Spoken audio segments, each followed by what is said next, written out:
አሰላሙ አለይኩም ወራህመቱላሂ ወበረካቱ ድና የተከበራችሁ የነጃሽ ቲቪ ተከታታዮቻችን እንዴት ናችሁ?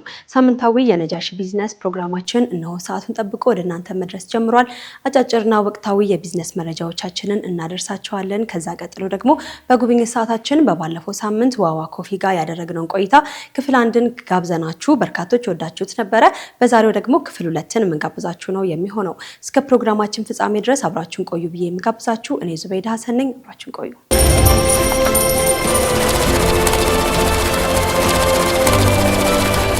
ቀዳሚ ካደረግነው የሀገር ውስጥ መረጃችን ስንጀምር ባንኮች ለተመረጡ የገቢ እቃዎች የብድር ሰነድ ወይም ደግሞ ኤልሲ ሲፈቅዱ የኢትዮጵያ ጉምሩክ ኮሚሽን የሚያወጣውን ተመን እንደ አመላካች ዋጋ እንዲጠቀሙ ግዴታ መጣሉ ተነግሯል። ሁሉም ባንኮች ለተመረጡ ገቢዎች እቃዎችን የብድር ሰነድ ወይም ደግሞ ኤልሲ ወይም ሌሎችን የክፍያ መንገዶችን ሲፈቅዱ የኢትዮጵያ ጉምሩክ ኮሚሽን የሚያወጣውን ተመን እንደ አመላካች ዋጋ እንዲጠቀሙ የኢትዮጵያ ብሔራዊ ባንክ ነው ግዴታ አድርጎ የጣለው። ብሔራዊ ባንክ ባወጣው መግለጫ መሰረት እንግዲህ ይህ ውሳኔ ተግባራዊ የሚደረገው ከዛሬ ማክሰኞ ጥር 19 ቀን 2018 ዓመት ጀምሮ መሆኑን አስታውቋል። ባንኩ ውሳኔውን ያስተላለፈው በቅርቡ ባደረገው ክትትል መሰረት ባንኮች ለብድር ሰነድ የሚጠየቁባቸው ዋጋዎችን ከጉምሩክ ኮሚሽን የማጣቀሻ ዋጋዎች ጋር ሲነጻጸር ከፍተኛ የሆነ ልዩነት እንዳላቸው ካረጋገጠ በኋላ መሆኑን ገልጿል። ይህም በባንኮች ስርዓትና በጉምሩክ ኮሚሽን መካከል ያለውን የዋጋ ልዩነት ለማስወገድ የውጭ ምንዛሬ መረጃዎችን ትክክለኛነትን ለማረጋገጥ እንደሆነም የተነገረው።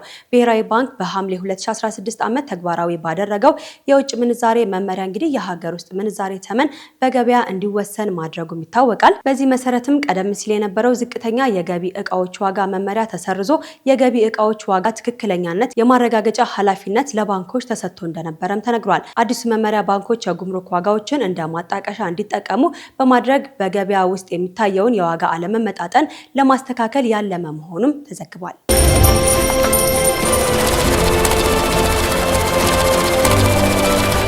አሁን ደግሞ ከውጭ ሀገር ወዳገኘናቸው መረጃዎቻችን እናልፋለን። ቀዳሚ ካደረግነው ከውጭ ሀገር መረጃችን ስንጀምር ለመጪው የረመዳን ወር ሳዑዲ አረቢያ የተምር ኤክስፖርቷን ዘርፉን እንግዲህ ለማስፋፋት እየሰራች መሆኑ ተነግሯል። መረጃዎች እንደሚያሳዩት ከፍተኛ የዓለም አቀፍ ፍላጎትን ለማሟላት የተምር መጠን ጭማሪ እያሳየች ትገኛለች ተብሏል። ሳዑዲ አረቢያ የሁለቱ ቅዱሳን መስጂዶች የሰደቃ ፕሮግራም በኩል እንግዲህ ከ700 ቶን በላይ ተምር ለ100 ሀገራት ይሰራጫል ተብሎም ይጠበቃል። ይህም በሰብአዊነትና በንግድ ኤክስፖርት ላይ ከፍተኛ የሆነ ጭማሪ ታይቶበታል የተባለው ሳዑዲ አረቢያ በየዓመቱ ወደ 2 ሚሊዮን ሜትሪክ ቶን የሚጠጋ የተምር ምርት እንደምታመርትም ይነገራል። ወደ 130 አገሮች የሚላከው ኤክስፖርት እንግዲህ ከ350 ሺህ ሜትሪክ ቶን በላይ መሆኑንም መረጃዎች ያሳያሉ። ይህም በ2025 መጨረሻ ላይ ጠንካራ የመሰረተ ልማት ኢንቨስትመንት የተደረገበት አሃዝ መሆኑን አመላካች ነው ተብሏል። በ2024 ወደ ከፍተኛ ዓለም አቀፍ ደረጃ ለመድረስም በ12 በመቶ ዓመታዊ ኤክስፖርት ጭማሪ ታቅዶ ኤክስፖርቱ እንግዲህ ከ1 ቢሊዮን ሳዑዲ ሪያል በላይ ከፍተኛ የሆነ ገቢ አስገኝቷልም ተብሏል። ገበያው በ2026 እና በ2032 መካከል 5.76 በመቶ ያህል ዓመታዊ የእድገት መጠን እንደሚያገኝም ይጠበቃል ሲል አረብ ኒውስ ነው የዘገበው።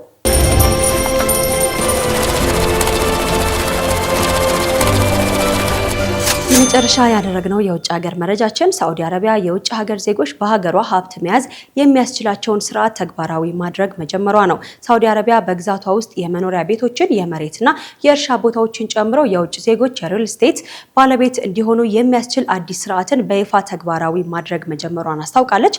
ሰሞኑን እንግዲህ ተግባራዊ የሆነው ማዕቀፍ በብሔራዊ የሪል ስቴት ህጎች ስር የሚተዳደር ይሆናልም ተብሏል። ማናቸውም አቅም ያላቸው የውጭ ሀገር ዜጎች በሳዑዲ አረቢያም ሆነ በውጭ ሀገር የሚኖሩ በሳዑዲ አረቢያ የሪል ስቴት መድረክ በኩል በዲጂታል መንገድ ማመልከት እንደሚችሉም ተነግሯል። ለውጭ ዜጎች የሚሰጠው የአገልግሎት ሂደቱም የተቀላጠፈና ሙሉ በሙሉ በዲጂታል አገልግሎት ይሰጣልም ተብሏል። ከሪል ስቴት ዘርፉ በተጨማሪም የመኖሪያ ቤት፣ የመሬትና የእርሻ ቦታዎችን ጨምሮ በሌሎች ዘርፎችም የውጭ ሀገር ዜጎች በሳዑዲ አረቢያ ሀብት ማካበት ይችላሉም ብሏል መረጃው። ይህም ተነሳሽነት የንብረት ዘርፎችን ዘመናዊ ለማድረግና ዓለም አቀፍ ኢንቨስትመንትን ለመሳብ ስትራቴጂካዊ እርምጃ መሆኑንም ያመላክታል ብለዋል ተንታኞች።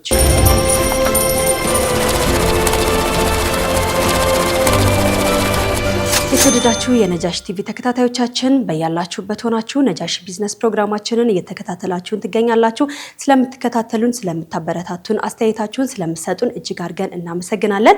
በነገራችን ላይ እንግዲህ ከነጃሽ ቢዝነስ ጋር አብራችሁ መስራት የምትፈልጉ፣ ስፖንሰር ማድረግ የምትፈልጉ፣ የሚጎበኝ ተቋም ያላችሁ ተቋማትም እንግዲህ ከስር ባለው ስልክ ቁጥር ደውላችሁ ብትነግሩን እኛ ደስ ብሎን ነው የምንቀበላችሁ። ስፖንሰር የምታደርጉን የምትደውሉልን ተቋማትም ደግሞ ከወዲሁ እጅግ አድርገን እናመሰግናለን።